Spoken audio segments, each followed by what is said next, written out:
Good morning. Oh man, I'm in Taiwan right now. I've been here for a couple days. First day of classes was 2 days ago on Monday. Today's Wednesday. I didn't have class on Monday though, so my first day with classes was Tuesday. And I'm on my morning walk right now, on my way to do a little mobility flow, get some breakfast, probably take a shit at some point. And I was sort of just like talking to myself about how I'm feeling about being here right now. I totally thought I could just whip out the phone, get an audio recording going. But yeah, so I'm a part of a program here with my American university. So I'm here with a good amount of a few kids from my school as well as some other schools, and we have a language pledge, right? So it means we're not allowed to speak English at all, unless we're, making a video for our families or something, or unless we're on a call with our families, or if there's a medical emergency. And they said, if I make videos, then I can, break the pledge per se. So this is fine. And out of everybody in my program, at least, who's also taking the language pledge, I'm easily one of the worst Chinese Mandarin comprehension out of everyone. I don't know if it's the worst, but it's one of the worst for sure. That I can tell you.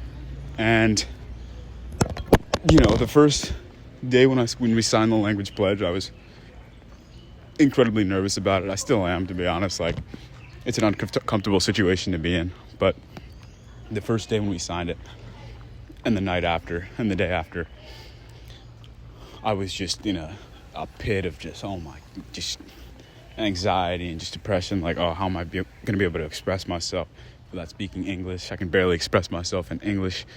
How do they expect me to do it in Chinese? Like, how am I supposed to say what I really want to say? This, that, and the third, and whenever I would refrain. I noticed myself refraining from speaking to people at all because I was embarrassed at how low my language ability is compared to theirs. And I think it's normal to be embarrassed if I'm like the worst out of everybody here. But then I started thinking, I don't know if anybody else has seen this guy, but there's a Japanese baseball player who plays in the major leagues. His name is Munenori Kawasaki, and his English is actually pretty good, but I think it's just the way he speaks, the way he goes about speaking, and some of his mannerisms when he speaks English are incredibly funny, right? So there are videos of him on YouTube, and I used to watch them just incessantly, and a bunch of other people as well, according to the views that those videos get. And one thing I noticed about him is even though his English was so, okay, I was going to say shit, but like, again, it's like, his English isn't that bad. It's just compared to everybody else on the team, it's worse, if that makes sense. I think like he would never be embarrassed about what he wanted to say. He still was incredibly enthusiastic about the words that he was saying. So I was thinking to myself on this walk down through the jungly stairs that I just went through, I can speak Chinese, right? And I can feel embarrassed about how low my language ability is, right? And I can feel embarrassed because other people think that I should feel embarrassed about how poorly I speak Chinese. But I don't really have to feel embarrassed. You know, I just realized that embarrassment is a very unnecessary add-on. You know, it's not like a mandatory thing. It's not like a mandatory feeling that I have to feel just because I'm bad at something, if that makes sense. And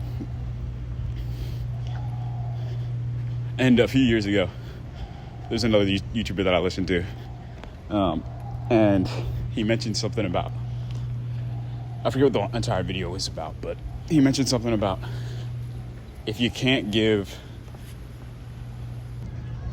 your competence per se to the world, then the least you can give is your enthusiasm, right? So if you're not good at something and you go out into the world and you try and do that thing and you're just quote unquote, and you give yourself a way to embarrass yourself.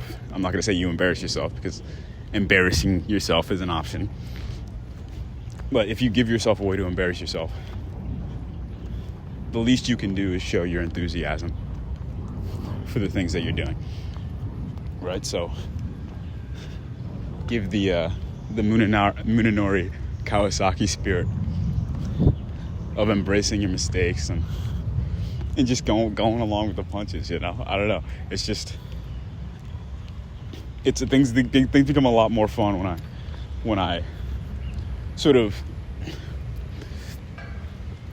joke with my own mistakes. You know, if I have a good time with making the mistakes I do speaking Chinese, you know, because there's a huge difference. Like, I've noticed a huge difference even in the last day. You know, like a couple days before, when I would make mistakes, I would sort of just shut down and pull away from the conversations and be like, okay, like, I'm not anywhere near the level of these other kids. I should just stop talking and stop making mistakes and stop embarrassing myself. But now, like yesterday was a fantastic day. Like, I went to dinner with some of the other kids, and I was speaking, you know, making mistakes, but I was also